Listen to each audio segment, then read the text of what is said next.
he was under the impression that I moved permanently to Michigan, but I didn't. I only went there for about 3 months in the summer, and then came back. And when I came back, that's when I learned he was gone. Oh, okay. And everybody asked me where he was. Everybody in our high school. He was. There's a high school here in Howell where most of the people go to, but Rinpoche and I, and a few other of our friends from the neighborhood, had the option to go to Freehold High School, which is about 10 miles north on Route 9. And that was apparently a better high school, had better academics than Howell did. Howell didn't have a great reputation, so we chose to go up to Freehold. So we hardly knew anybody when we got there. Uh-huh. We were a bunch of Howell kids, and kind of considered outsiders, you know. But so he only spent his freshman year in Freehold, and then that summer I went away to Michigan for about 3 months, and I had done that a lot of summers. My grandparents ran a farm up there, so it was always the tradition in the summertime. My brother, sister, and I would get sent up to help my grandfather out with his farm. I think it was my father's form of guilt because he left.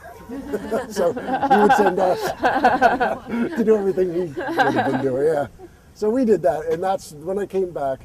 He was just gone, and it wasn't. And he did write me a letter, but it wasn't until about 2 years passed, and he wrote me a letter from Los Angeles where he told me what he did and how he got to Los Angeles. That's when he was working in a photo mat. Yeah. And he told me a little bit of his life in Los Angeles. I think he was living in a shelter at the time, working in a photo mat. He was struggling a lot. And I can imagine how difficult that must have been, you know, a 16-year-old boy to just, you know, alone uproot and just start to head west, you know. Did you have any idea why he ran away at the time? Did he tell Well, you? I think the older he got, at that point I'd known him for maybe 5 or 6 years. I think we'd been friends for 5 or 6 years. And the older he got, I think the more, or the less he got along with his parents. You know, his parents, I didn't know them that well. I was always under the impression they didn't speak any English, because every time I would go to his house, they would talk to him. I think their language was Kalmyk. I believe that's a dialect that they spoke. Mongolian. So they would speak to each other in Kalmyk in front of me, and they would they didn't speak to me too much. And so I just figured they didn't know English. They probably did, but I think I got the impression, and it wasn't unusual for the Kalmyk population here, that his parents wanted to raise him as the way a boy would have been raised, in Western Mongolia. But here he was in America with all the Western influence, and he wanted to be his own person. And I think they were almost more than the other parents of the Kalmyk kids I knew. I think they fought him especially hard on that. So he was forced to kind of be two people, which I think is why. So he would go to his home and he would be the proper Kalmyk son. Yeah. And then we would go as far away as we possibly could, to Turkey Swamp on our bikes. Turkey Swamp was one of the places we would go. We would also go about 20 miles east toward the shore, and there was a place there called a lair, which has since been redeveloped into a park. But at that time, it was an old iron mining town that had been abandoned for about 50 years or so. And the state had bought it at that time that we were going there, and they were starting to turn it into a park. I believe now it is a park, and you can go there, and some of the old town is reconstructed, but it wasn't like that when we used to ride out there. We used to ride out there and walk around the old blast furnace that was there, and that's what we would do. We would just get away. He would, we would talk about all the things that 14, 15-year-old boys talk about, and that's what we did. So a lair we would go to Turkey Swamp Park.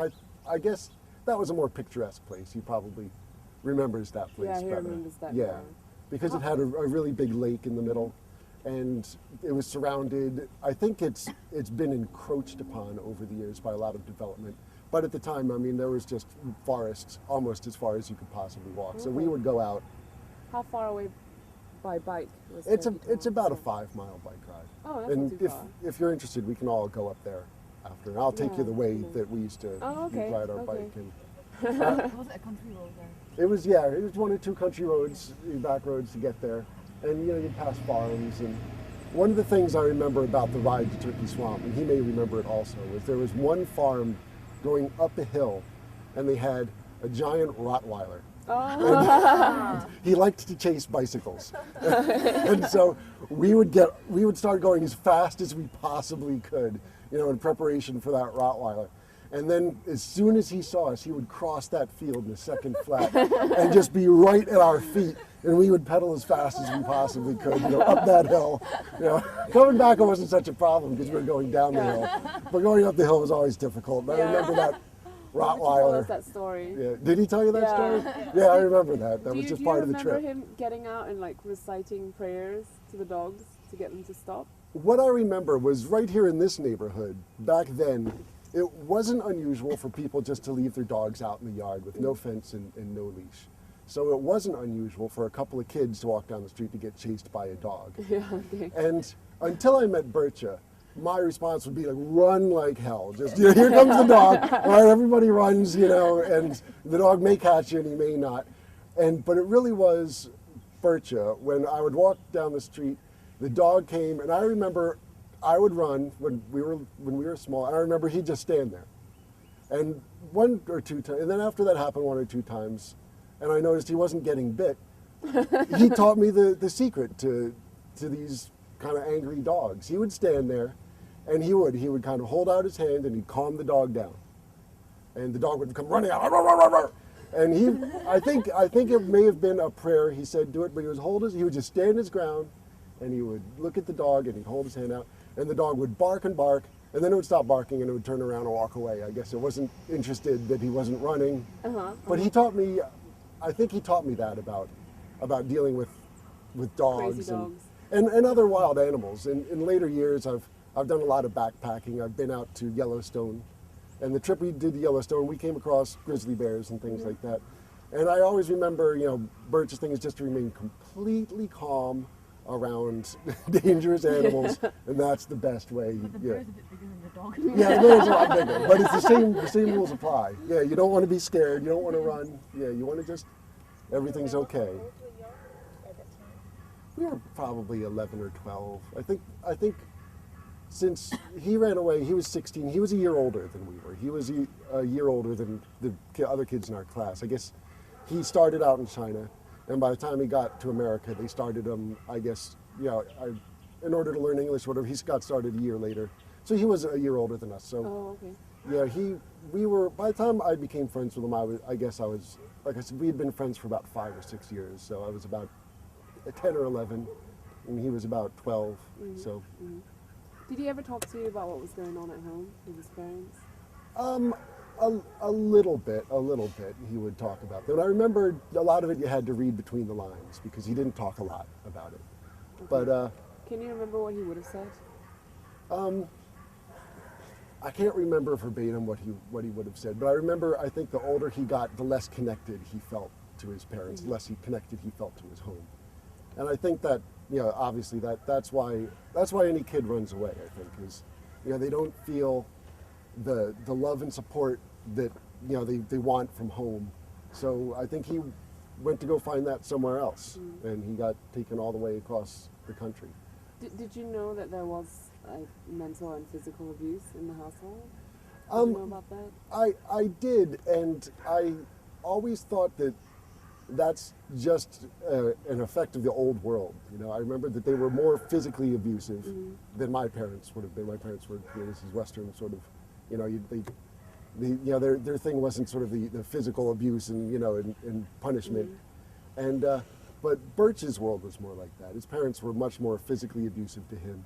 I don't remember serious injuries, but it was very common, that he would be hit, he would be abused, have a bruise or maybe a black eye in school and things like that. And that was not unusual for Birch. And it was also not unusual for some of the other comic kids who lived here. It was, I just think that their style of upbringing was more strict. So no one really said anything, even if a kid did come to school with a black eye? No, nobody said anything, no. And that's one of the things about growing up here that I remember. Nobody said anything about kids that appeared to be abused, kids that came to school with black eyes. I also remember when I came back, nobody seemed too concerned that Bircha Rinpoche had just disappeared. Now, when I look back today, in my neighborhood, a 16-year-old kid just disappears or even if somebody knows he hitchhiked his way to California, I think there would be, you know, this group effort to get him, bring him back, you know, whatever, find out what was wrong. But they just let him, it seemed that they kind of let him go. I came back, the kids in my high school who weren't from this neighborhood were confused about how he just disappeared like that. But it wasn't as confusing to me. I didn't remember not being as surprised by it. I said, yeah, he's gone. I don't know what happened to him, but. Did you kind of see it coming? Did you kind of see it coming? I could see he was gravitating away from his parents as he got older, and I think the fights were becoming they were becoming less physical because he was very big. Yeah. He was 6 feet tall in 8th grade. So I think the physical part stopped by the time he got into 8th grade in high school, because he probably was about 8 inches taller than his father at that point. Oh, okay. But I think there was the psychological divide, you know, that, again, I think he didn't feel the connection, he didn't feel the love coming from his own home. At the time, I don't think he knew that they weren't his real parents. Yeah, I think he thought they were his parents. He just didn't understand why he didn't feel like he belonged. How did you see him kind of cope with things, from what you observed?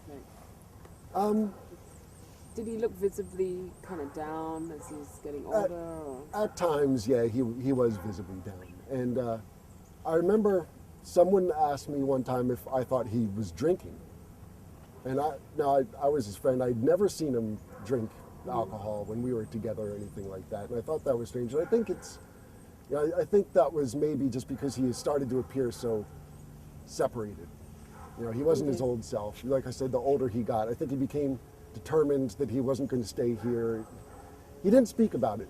Like I said, it was a total shock. I was one of his close friends. It was still a total shock to me that he left. He didn't tell me he was going to leave.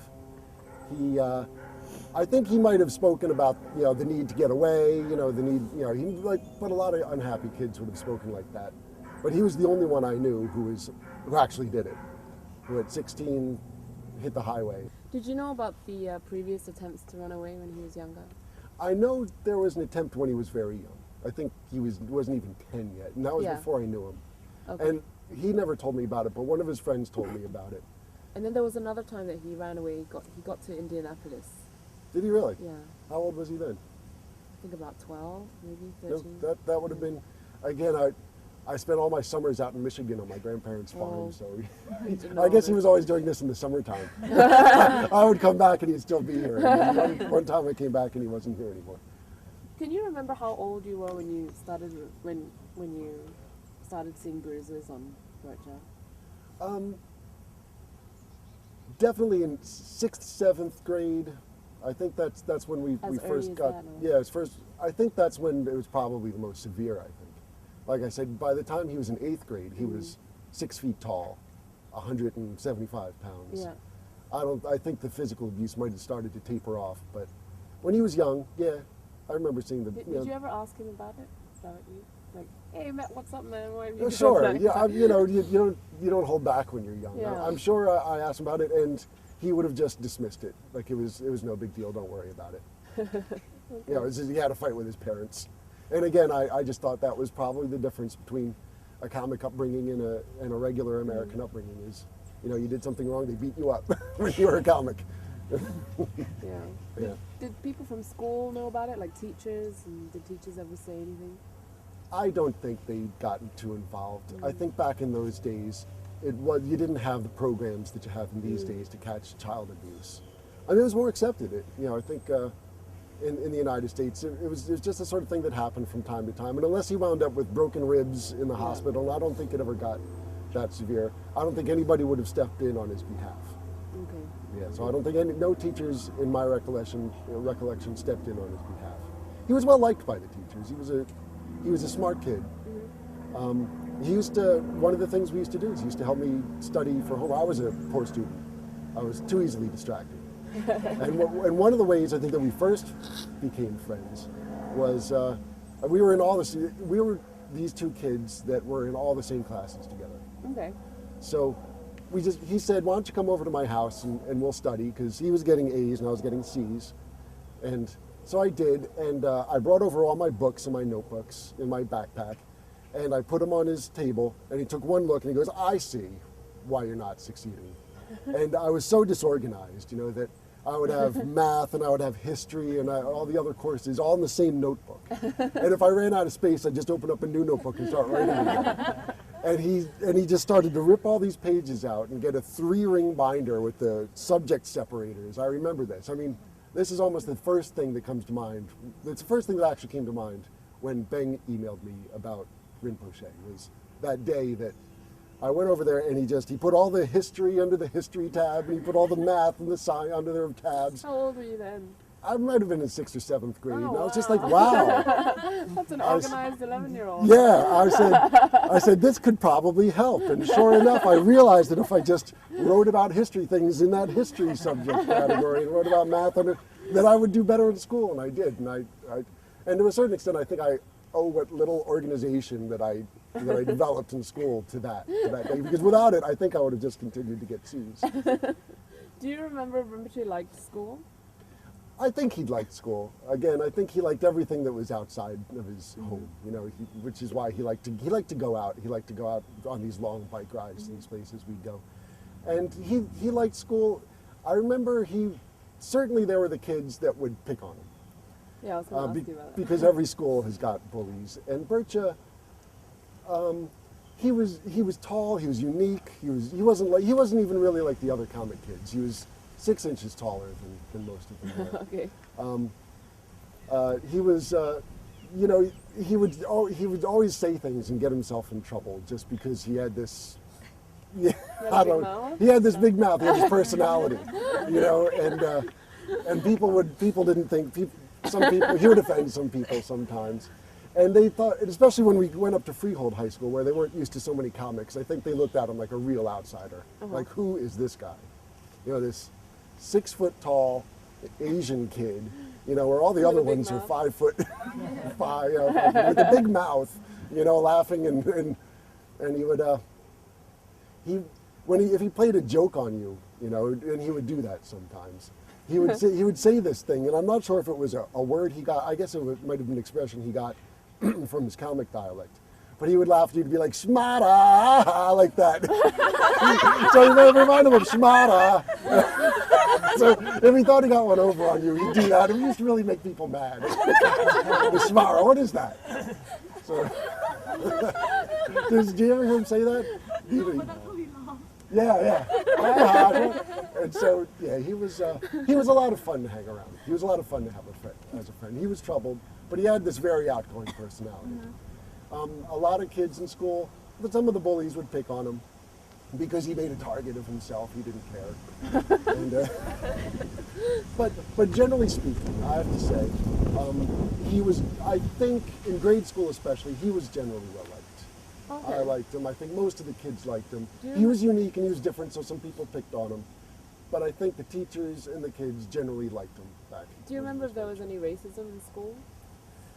Here less, because here in Howell and Freehold Acres, there were so many comics that it just wasn't unusual. You grew up and, you know, there was just comics working everywhere, comics on the soccer team, comics, you know, in the schools, as teachers, you know, here in Howell Township.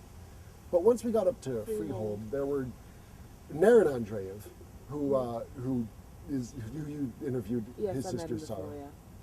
He went up to Freehold as well, and the two of us played on the football team. And the nickname they gave him was Geronimo, because they thought he was a Native American. And he would say, I'd say he's not a Native American, he's a comic. But he never lost the nickname Geronimo, and everybody always thought he was Native American. So no matter what anybody said, so up there it was less common, and I think there was more racism. It was a whiter school in Freehold. Yeah. There weren't as many here in Freehold Acres is very ethnically diverse, and in Howell Township I think is a little more ethnically diverse. But up there, the incomes people had were a little higher. They didn't have communities like Freehold Acres. Everything was the lawns were more nicely trimmed. The houses were a little bigger and further set apart up in Freehold. And it was more of a strictly kind of a white community there. Can you remember anyone picking on Butcher and Freehold or saying any racist stuff? Sure. He, like I said, he made a target of himself sometimes. And if he got picked on, it was never surprising to me. But Generally speaking, like I said, he was 6 feet tall. I don't think he got beat up by the other kids because he was, like, going into his freshman year, he was as tall as I am now. And back then I would have been about 5'5". I don't think he was physically beat up by the high school kids, but if you were different and you were 16, in a community like that, you were going to get your jabs. People were going to say things. But I guess he had quite a quick witty. He was quick-witted, and he would turn tables on people, and that didn't help him very much. Again, before you know it, he was schmarring you. And they would just kind of. What would they do? I mean, they didn't beat him up, but what? Do you remember what they do to pick on him? Well, they just would make generalizations about him. If you looked Asian in Freehold, they said you were. They thought Naren was a Native American. They called him Geronimo. But I think they thought Bircha was Chinese. So they would make kind of like these Chinese generalizations about him with the, buck teeth and, things like that. And he would try to explain, I'm not Chinese. You're not making fun of me because I'm not Chinese. But up there, they didn't. They just thought if you were Asian, you must be Chinese. You're all the same. Yeah, you're all the same, So the bullying didn't get to him then? I don't remember the bullying from the kids in school bringing him down too much. I think he learned to accept it, and he was a very positive, he had this outgoing personality. The girls liked Bircha, they did. They would. He made friends with all the good-looking girls, and that helped him be a little more positive. They liked him. You were saying he had an outgoing personality, so. Is that what? Do you think that was one of his ways of coping with what was going on at home, or I think, if you're raised, I didn't understand, I think, the extent of what he was going through until recently, really, when I read his blog and read about his home life. And then I remembered kind of the sort of domineering personalities of his parents. Boris Bagayev, I remember, was just sort of always this name that meant, very sort of strict, authoritarian Asian figure, Boris Bagayev. That name, I never forgot it. And that's what it was like. And I think that must have been how he coped with his home life. He developed a personality, he developed a sense of humor. It's a survival mechanism in the long run, but it didn't get him only so much happiness. In the end, he had to leave completely. But he didn't you never saw instances where he would take it out on anyone? Like, whatever happened at home stayed at home? That was my impression, I didn't see him get pushy. I never saw him get into a fight, that he would have provoked. I mean, some people would try to provoke fights with him, but I wouldn't see, he would diffuse it one way or another. I don't remember him beating anybody up. I don't remember him making scenes in school, bringing attention to himself. No, he was more, his home life, like I said, when he ran away, it was a surprise to me. I knew his home life was tough, but I remember he kept most of that inside. Okay. I remember one time, during one of these study classes, after he had nicely organized my folders, I went back, and his parents were both out of the house for the day. I went there, they explained they were going to leave, and they left, and Bircha kind of did this, looked out the window, made sure they're gone, and he broke out his rock and roll record. They had a record player, and I remember that was my introduction to Heart. There's an American rock group that was popular back then called Heart. They were sort of hard rock, and he put that on as loud as he could go, and rocked out to this Heart. And still now, every time I hear Heart on the radio, I always think of Bircha. That was my introduction. When you were in school, was there anyone that he helped? Like, did he do anything special for anyone? Like when you were sad, did he go out of his way to speak to them? Yeah, he would have done that. Like I said, he helped me, and any time personally speaking, anytime he saw I was having trouble in school, having trouble with something like that, he would try to help. He would reach out. He was definitely like that. He was more of that type, really, than to be angry about the life he had. So even if someone had picked on him, he was still going to help? Oh yeah, sure. No, like I said, he would find a way to diffuse the situation if someone picked on him. He wouldn't get angry. He would just turn things on. And he was, generally speaking, he was. I remember he had a way with animals. Oh yeah. He had a way with people. He was, for the one, to know him was to love him. If you had just met him, you probably thought he was a freak. But the longer you got to know him, you had to love him. Yeah. So was he quite different from the other kids? Yes. And yes, in what way? How did he stand out? Or what was different about him? Well, he was different. He was boisterous. He always said what was on his mind. He wasn't reserved. He was tall. Like I said, most of the Kalmyk kids didn't get above about 5'5", 5'6". He was 6 feet tall. So he looked different. Most of the Kalmyk kids kind of had straight hair. Remember, his hair was a little curlier. Yeah. So he stood out physically. He stood out from the other kids, even from the other Kalmyk kids. And he had this loud, boisterous personality. He would play jokes on people, and so like I said, it was easy to pay attention to. It was easy to notice. Was there anything kind of special about him, like something that was unusual about him that you would not find in a normal kid? Again, I look back to that time that we were walking down the streets here, and there would be the dogs that would come out, and I just remember he was the only kid back then. He broke the myth that the best way to deal with an angry dog is to run like hell. He was the one who said, "You can just stand here. You can calm them down." And he was the only one that took that approach. And from that point forward, when I walk down this, even today, if I encounter an aggressive dog or an aggressive animal, my approach is to feel very calm them down, because they probably feel threatened by you. And so he was unique in that regard, and that's one of the things I remember about him. There was when we interviewed different people from different stages of his life, the one thing that's very consistent is that people always say he's extremely kind and extremely generous. So that's something you would have noticed as well as you were growing up? If you have any examples of that? Well, there was the homework example where he helped me with my studies, and he did that on a number of occasions. If he saw that, again, he was a good student, he was an A student, I was a very average student. I would, if left to my own devices, I might have completely failed altogether. But I had Bercha, every time my grades were getting low, he would pull me aside and he'd look through my notebooks and reorganize it a little bit. And you were saying he'd help people who had picked on him as well. And people that picked on him as well, I saw him convert many of those people. People who were hostile to him in the beginning because he was different, he looked different, he sounded different, he acted different. They would come around to him after a while. Okay. They would, again, I couldn't honestly say he wasn't well liked. In school, I think you had to get to know him, but once you got to know him, you really liked him. And he would help you. He was definitely very helpful.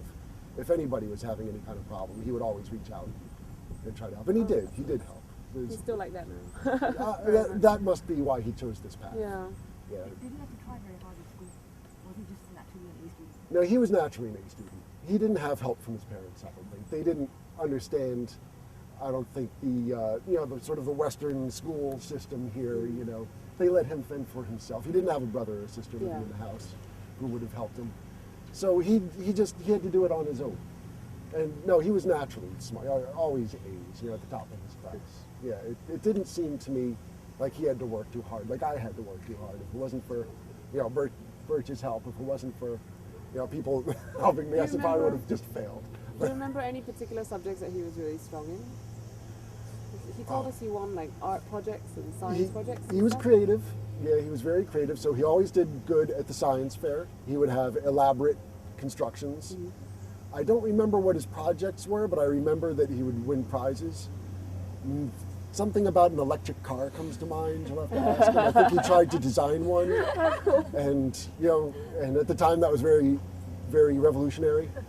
So I think he won a prize for his electric cars. I think it was something to do with electric, renewable something. Did his parents go when he won awards? Did he get involved?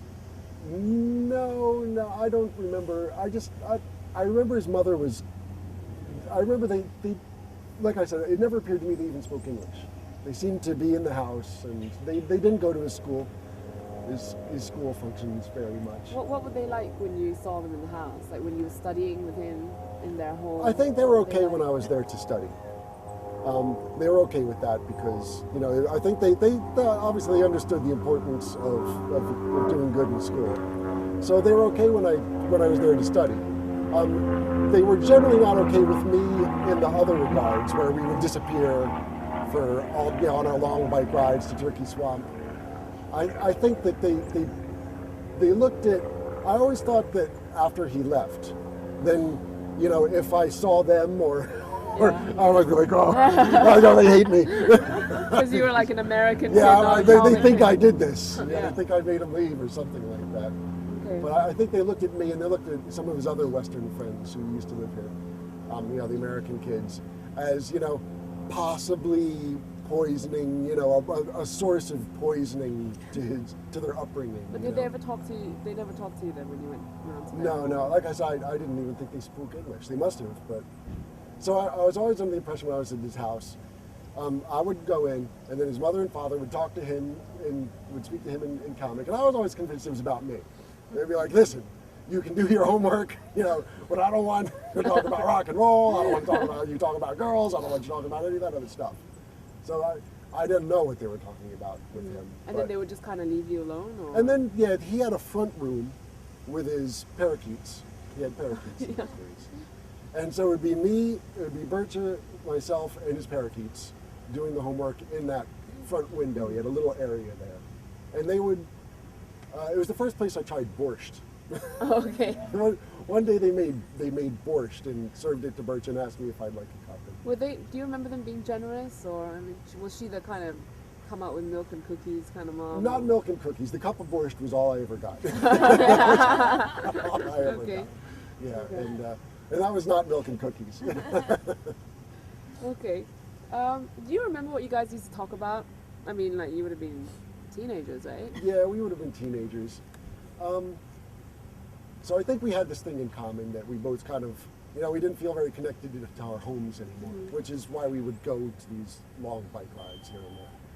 And I think that's what we would talk about. We would talk about what we want to be when we grow up. At the time, I wanted to be a painter. I wanted to be an artist.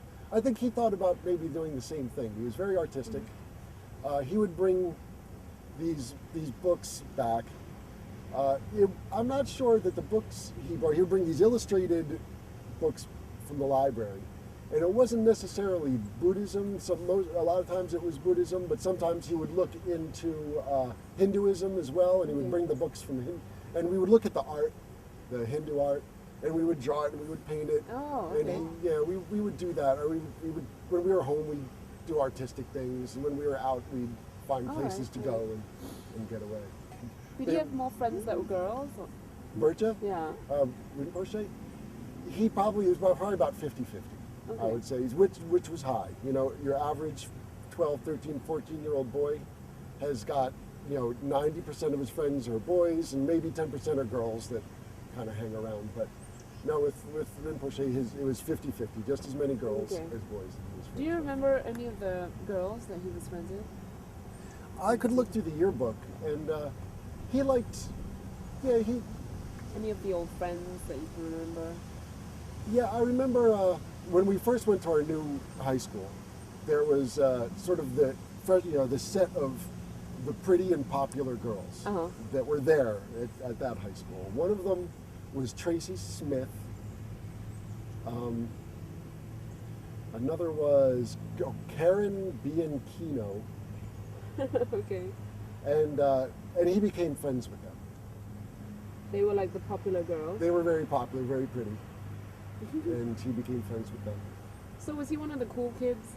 No. He was that's an emphatic no. No, he was not one of the cool kids. No, he was definitely an outcast, but a likable outcast. So everyone still liked him? Even though people liked him, sure. Generally speaking. A lot of people, I said, because he was very outspoken. He had a very outgoing personality.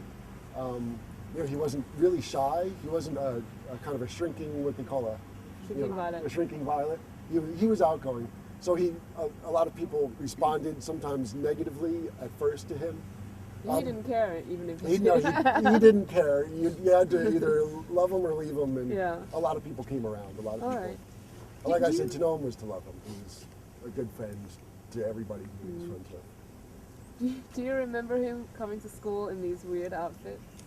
Because apparently his parents I dressed do. him in suits. Yeah, I do remember the weird outfits. And I guess it was the late 70s when I got to know him. And not too many kids were still wearing the plaid corduroy pants, you know, that were a little high. But he was. And I was wearing those 3 or 4 years ago, but he was still wearing them. He wasn't allowed to wear jeans, apparently. That's probably right. Yeah, Yeah. He was. Yeah, I remember the pants. He was, and I thought, okay, he must be one of these kids whose parents, you know, 5 years ago bought him pants to last him until, you know, for the next 5 years, because they were a little high. They were the old style 70s plaid, you know, corduroy. Yeah. And I remember that style of dress, and he was picked on for that, because you would have been picked on for that. But I always looked at it like, yeah, that stuff, I remember wearing that 5 years ago. You know, he's still wearing it, but that's okay. His parents must have, you know, maybe his parents couldn't afford not everybody's parents could afford the trendy clothes and the latest fashions. My parents really couldn't afford it either, so everybody was going to school with some pants that were a little high and, you know, a little out of fashion, but. Yeah, no, he never wore jeans. He probably never dressed cool. Might have been why he wasn't ever considered one of the cool kids. Oh yeah. He was just a likable outsider. Did you do you remember him being traditional in any way, like traditionally Kalmyk, maybe in any way? He was one of the more devout Buddhists of the Kalmyks practiced Buddhism, and he was one of the few who understood it the best. Of all my friends, and again, I knew Butchie, he'll be meeting tomorrow. I knew Naren. I knew another Dorsha, Badashov, who lived here, who is a friend of ours as well. So I knew Kalmyk kids, but he was the only one that ever took me inside the Buddhist temple over there on 6th, West 6th. What did he say when you were there? He tried to just explain it. There was a monk who was working there, and the first thing I asked about was the wheel, because I'd driven past it. It was always a source of wonder to me, because I wasn't raised, you know, I was just raised Protestant. We didn't have, you know, our churches didn't look anything like that. And he's the one who said, oh, that's the what was the word for that? The Dharma Katra? Is that what it's? Dharma, okay.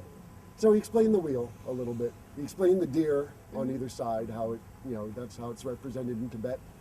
We went inside. He was the only person that brought me inside. Was that the temple on West 6th? Yeah, on West 6th, which kind of sits just a few blocks this way. And so he was the only one of all my friends who actually brought me inside and gave me a little explanation about, you know, what a service is like, you know, what everybody says, what everybody does, what some of the symbolism means. Okay. And it opened my mind a little bit to the Buddhist world, you know, and personally speaking, I really don't practice any one religion. And I don't know if that's because my grandparents on the farm out in Michigan were very religious, and we went to church every Sunday. My parents here in New Jersey were not religious. My father, you know, was an atheist. He really didn't believe there was a God. And then my Kalmyk friends were Buddhist. My wife is Catholic. It's an eclectic mix. Yeah, I never really had time to follow anyone. But I remember at least Bircha opened my mind a little bit to Buddhism. And Did he talk to you a lot about Dharma and Buddhism? I don't think as much, because I was so unfamiliar with that. I think he gave me just sort of the very basic course about it. He taught me more than anybody else did. And we went through some of the books, you know, again with some of the Buddhist art, and he had some of the Hindu. He was interested in the Hindu art as well. I remember it very well. I remember seeing paintings of some of the monks, I believe in India, who would go for weeks with no food and very little clothes, and I remember them depicted in the artwork.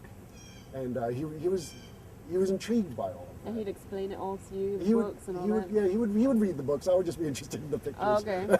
Those early times, like, you sort of anyway. Like I said, they kind of opened my mind. I think I never, you know, I didn't choose to follow my own personal religious path of being a Protestant. I think because Bircha helped me understand that there's so much else in the world, you know, and so my personal philosophy has really been just kind of open to everybody's belief system a little bit. Take things from this one, things from that one. I guess I'm still looking for my own personal religion, but Bircha was the only one of my Buddhist friends who was open about his religion. He explained it. Did it like have an impact on art? Or did it make you want to be an artist? I think the times we spent wanted me to be an artist. I mean, I actually was a part of a gallery for 10 years, and I exhibited paintings for 10 years. And there was never any religious overtone to my art during my years as a painter. But still, I think that I took some techniques from the paintings I saw back in those days. I remember particularly the one where he showed me a painting of a monk in India who was in the forest, and he was emaciated, and very little clothes on. And I remember seeing the way the artist depicted the trees around him and being fascinated with the way he dappled the light. The painter who painted the illustration, depicted the light coming through the leaves with just, a yellow square here and an orange square there. And it gave the impression that this monk was in solitude, deep somewhere in the forest. And I think that those are more what I took from the artwork that Birchie showed. More like the feelings that were depicted by these paintings. Again, the feelings of solitude, that would be in these monk depictions. And still, when I was an artist, if I had to paint some leaves, I would try to remember that painting of that monk, in the way that, in just about 10 splashes of paint, he was able to show that this is the forest canopy where the sun's coming through. And it was very simply done, very effectively done. Do you remember if Butcher ever taught you prayers or? I remember Om Mani Padme Om. Oh, he taught you that? He taught me that. Oh, okay. That's probably the most basic one. Yeah. He taught me others as well. Did he try to get you to pray with him or anything? Yeah. Oh, we would leave. Back in those days, there was a lot of forest out in this direction. And this may have been the spot of an old trailhead that I think it was hunting ground the hunters would take out. And they'd go about a mile out and hunt deer or whatever. And Birch and I found the trail, and one day we followed it all the way out. And out about a mile, and I'm pretty sure it's not there because it's been built now, was a clearing with some tree stands. And I believe that the hunters would, what they would call bait the field. They would put acorns and bait for the deer. They'd get up in their tree stands and they'd wait for the deer to come and shoot the deer. But Birch and I found this area, on the off season when it wasn't hunting season, and he would pray there. Okay. He would go to the spot, and we would call it the field. It was no bigger than this basketball court, just a clearing in the woods, very, very remote, about a mile in each direction from a road. And we would go to the field sometimes, and he would pray. Sometimes I'd watch him pray. I think he tried to teach me a little bit about meditation, but I had way too much energy, as a 15-year-old to sit for too long, And, so what would you do when he was praying? I'd go exploring in the woods and look at other things, and I'd come back and check on him. And one time he was praying, and he was done, and we were sitting in the field just like this. It was about this size, and there's a clearing of, where there were no trees, about as big as there is right above our head now. And a hawk came right into the clearing. I assumed the hawk must have been looking to see if there was something to catch down in the grass. And he came real low, and he did a little circle, and we both watched, and then the hawk flew away again. And I said, wow, he was so close, I could see his claws, I could see the hawk. And I remember this well, and Birch at the time said, I think that was a sign. He said that? He said, I think it's He said, I think that was a sign. This may have been before he left. And I always remember that day in the field, about a mile from here. How old were you guys when you used to go hang out there? That was, I think, when we were a little older, about 15 is when we started, when we discovered the field back there. And we were a little older, and I always thought, when I learned that he ran away, I always thought, that hawk, did that give him the sign to run away? I always wondered. I don't know if he even remembers the hawk. You should ask him. But yeah. He's never told us that. He talks to us a lot about meditating in Turkey Swamp. And he would do the same in Turkey Swamp. He said he'd go with you and some other guys. Yeah, we had some other friends from town. We would get on our bikes and... Do you remember who else would go with you to Turkey Swamp? Yeah, Michael Callis, who lived across the street from my house. Now, an earlier friend that we used to have was Ray Sammartano. Oh, yeah. So can you tell us a little bit about Turkey Swamp, or are you going to tell us when you get there? Well, Turkey Swamp was, I don't know who, I don't know how we found it. I don't remember at all who discovered it was out there. It was 5 miles away in a different town, but you would we would ride our bikes out there, and it was the largest wilderness area closest to Freehold Acres. Okay. You know, it was the only place that we could go, and there would be, you know, you could hike for 15 miles in the woods on a path. So I think that intrigued us. You know, it's just all this time to get away, all this time away from home, away from his parents, away from my parents. That's what appealed to us. It was this place you could go, you could walk all day long. You could not, you wouldn't have to run into anybody. You would see wildlife, you would see deer, you would see animals by the sides of the lake in the more remote parts of it. You could meditate, or you would do that. Do you remember him meditating in Turkey Swamp? I do, yeah. By the lake? By the lake, and more so, in order to get away from everybody, because there's a little boardwalk at the lake at Turkey Swamp, and in order to get away from everybody, you would have had to walk to the other side of the lake, where there was no boardwalk.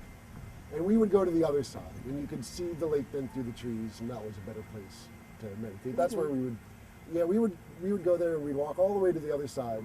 Oftentimes it was through mud, because there was, you know, it is a swamp. Yeah, yeah. So there was, depending on how much rain there was, the paths would always have a couple inches of water in them.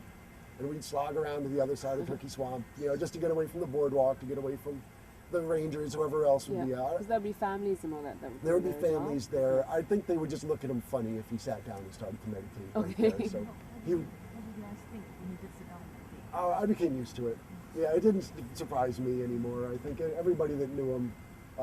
Like, there he goes again. There he goes, yeah. And he would meditate, and we would go do something else. Okay. And we would How walk much time around would you and spend crash. there? I think back in those days, we would spend about as much time as we possibly could, and not leave until we were certain that if we were any later, we would be in big trouble. Okay. So then we would, leave. It would take about an hour to ride out there. On a bicycle, it would take about an hour to ride out there. Okay. So we would ride out there for an hour and wait till it got, I guess, just before dinner, just before our parents would be wondering where we are, and we'd ride back. Do you know if his parents ever knew that he went to Turkey Swamp?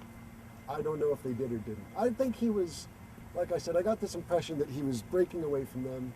The important thing to him in the later years of our friendship was really just to be outside his house, to be in Turkey Swamp, to be out in the field, to be out in Allaire where we used to go. How often did you go out to Turkey Swamp?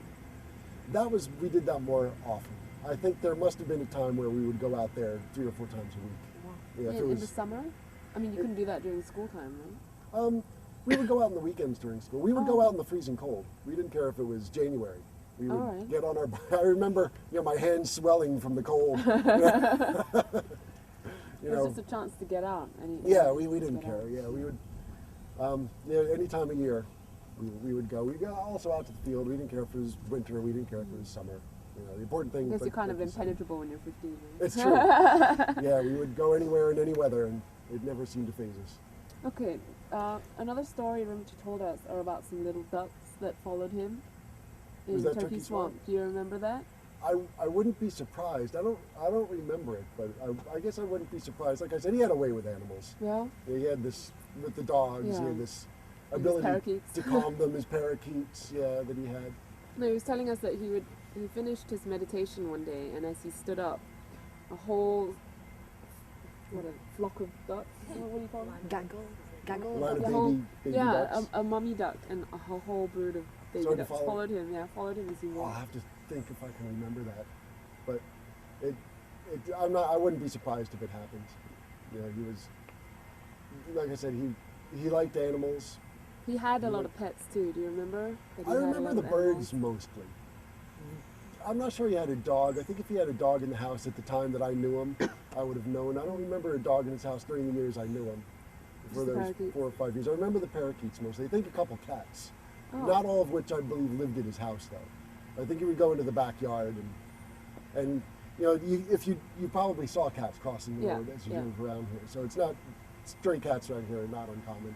Okay. But there was a few I think that thought they owned Bircha. So they would come into his yard, and I don't think he owned them particularly, but they would come around to see them. Can you remember what his bedroom was like? Like posters, or what he had in his room? Or? He wouldn't have been allowed to keep. He wouldn't have been allowed to keep the bedroom of an average American teenage boy. If he had his way, it would have been Heart, it would have been Led Zeppelin, it would have been, and a Buddha statue. You're right, yeah, Buddha statue. He would have been allowed to have that. I think if I remember, there was an altar in his parents' bedroom in the corner where the Buddhist statue was, and that would be where you would go to pray. If I remember correctly. Yeah, he did have that in his house. But his own room? No, I don't think that was in his own room. Now, his own room, I don't remember it much. Like I said, when I was there, his parents were usually there, and I was permitted to stay in the front to study. Oh, okay. Yeah, we weren't like the kids that would go into the room, shut the door, put on the record player. We weren't allowed to behave like that. And what was the living room like? It Was was quite very traditional, very proper? Very traditional. Yeah, I mean that's you would go into his house and there was no mistaking that his parents were very traditional, Kalmyk people. Some of the Kalmyks, they were less traditional, but his parents were definitely on the more traditional, the traditional furniture, the artwork, kind of sparse, kind of simple, very. Not the kind of stuff that you would have found in department stores here in New Jersey. I don't know where they got this stuff. But it was almost like you were walking into a different world. Yeah. Yeah, and I think he's talked about the conflict of being brought up like that. I think that... they wanted him to be Mongolian. They wanted him to be Mongolian. Did you know that they were really opposed to him to him studying Buddhism? I didn't know that. I'm sure they were Buddhist as well. They were, but they were quite opposed to him Studying having such an interest in Buddhism. Interesting. And that fits into what you're saying, because they just wanted him Yeah. to live that life of getting a job and getting married, having children. Well, what they had come here for. Yeah, that's their right. opportunities and freedom, Yeah, So you didn't know that they were opposed to his... I didn't know that they were opposed to his studies. His Buddhism, yeah. That was one of the main factors for him to run away at the time. That must have Because been fights I wasn't part of. I wasn't privy to. Okay. Sharon wanted to ask, did you know if he worked in the summer, if he had jobs in the summer? Yeah, what did he do? He did. Was this where he worked in McDonald's in New Jersey? No, this was in LA. He worked in McDonald's in LA. No, he did take a job. What was it? A pet shop? The first job I remember he took. All right, I do remember the first job he took. There was a Chinese restaurant about 5 miles south on Route 9, and I remember it had this statue in the front. That used to terrify me when I was a kid. I remember this restaurant from when I was a little kid. It was very scary, very Chinese kind of statue out front. And I think that must have been his first job, because he had to only be 15 years old or so when he was working there. But he got a job there as a waiter in a Chinese restaurant. And he invited me to come over, and sure enough, I convinced my family to go over, and he waited on us. Oh, okay. So, that must have been his first job, because I would have been too young to legally get a job, in America. He might have been 15, 16, you can start working, I think, in restaurants at 15. So that must have been his first job. Did he also work in a pet store? I don't remember everything he did, but he was working. He did work in a pet store. That's where all the parakeets Is that and where the he fish got and his the turtles parakeets came and from. everything from? Okay, that makes that's sense. what he told us. Yeah. Okay, at that time, most people wouldn't have known what Buddhism was about anyway, generally. Most people around here wouldn't have. Well, here actually, in Freehold Acres, they would. There's 2 Buddhist temples here. I think the one on the east side of Route 9 is the old one that was built kind of when they first settled. Yeah. And then as the community become more established, they built the one over here, which is a much better looking one. Yeah. I'm not sure the one over on the other side is still there.